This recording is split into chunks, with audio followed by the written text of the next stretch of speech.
നോമ്പല്ലേ വരുന്നത്. ഓരോ ദിവസത്തെയും നോമ്പിൽ പാലിക്കേണ്ട കുറച്ച് നിയമങ്ങളാണ് ഇന്ന് പരിചയപ്പെടുത്താൻ പോകുന്നത്.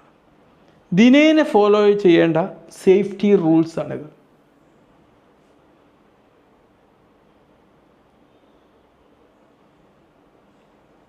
അപ്പോൾ ചുരുക്കി പറഞ്ഞാൽ വളരെ സിമ്പിളായിട്ട് 5 നിയമങ്ങളാണ് ഞാൻ പറഞ്ഞത്.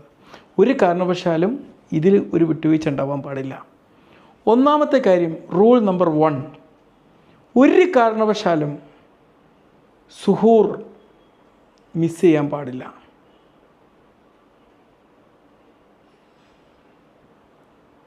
കാരണം പുലർച്ചക്കത്തെ ഭക്ഷണം ഒഴിവാക്കി കഴിഞ്ഞാൽ അത് ഹൈപ്പോഗ്ലൈസീമിയ ഉണ്ടാവാനുള്ള സാധ്യതയുണ്ട്.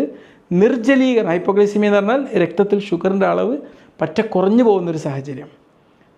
ഡീഹൈഡ്രേഷൻ അല്ലെങ്കിൽ നിർജ്ജലീകരണം, നമ്മുടെ ശരീരത്തിൽ ജലം വറ്റിപ്പോകുന്നൊരവസ്ഥ ചിന്തിച്ചു നോക്ക്, അതുണ്ടാവാനുള്ള സാധ്യതയുണ്ട്. പിന്നെ ശരീരം വീക്കാവും. റൂൾ നമ്പർ 2,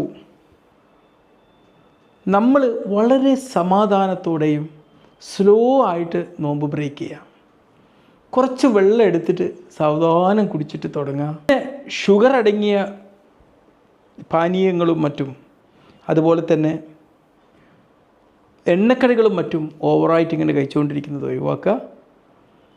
റൂൾ നമ്പർ 3, നമ്മൾ ജലാംശം ഉള്ളിലെത്തുക എന്നുള്ളത് അതൊരു ആരാധന പോലെയാണ്.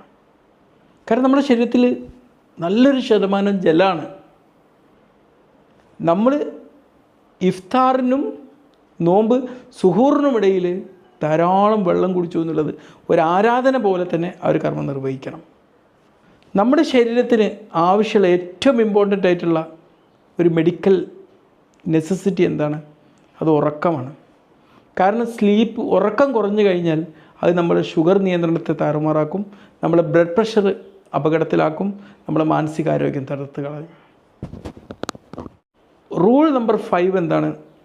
നമുക്ക് എന്തെങ്കിലും ക്രോണിക് അസുഖങ്ങളൊക്കെ ഉണ്ടെങ്കിൽ എന്തെങ്കിലും ലക്ഷണങ്ങൾ, അപകടകരമായ ലക്ഷണങ്ങൾ വരുന്നുണ്ടോ എന്നുള്ളത് മോണിറ്റർ ചെയ്യണം. നമ്മളങ്ങോട്ട് തളർന്ന് വീണ് കൊളാപ്സ് ആവാൻ വേണ്ടി കാത്തിക്കാൻ പാടില്ല. ഒരു സേഫായിട്ടുള്ളൊരു ഫാസ്റ്റിംഗ് എന്ന് പറഞ്ഞാൽ അത് വളരെ സ്ട്രക്ചറായിട്ടുള്ളൊരു ഫാസ്റ്റിംഗ് ആണ്. ഈ നിയമങ്ങളൊക്കെ പാലിച്ചുകൊണ്ട് മുന്നോട്ട് പോകുന്നൊരു ഫാസ്റ്റിംഗ് ആണ് ഏറ്റവും സേഫായിട്ടുള്ള ഫാസ്റ്റിംഗ്.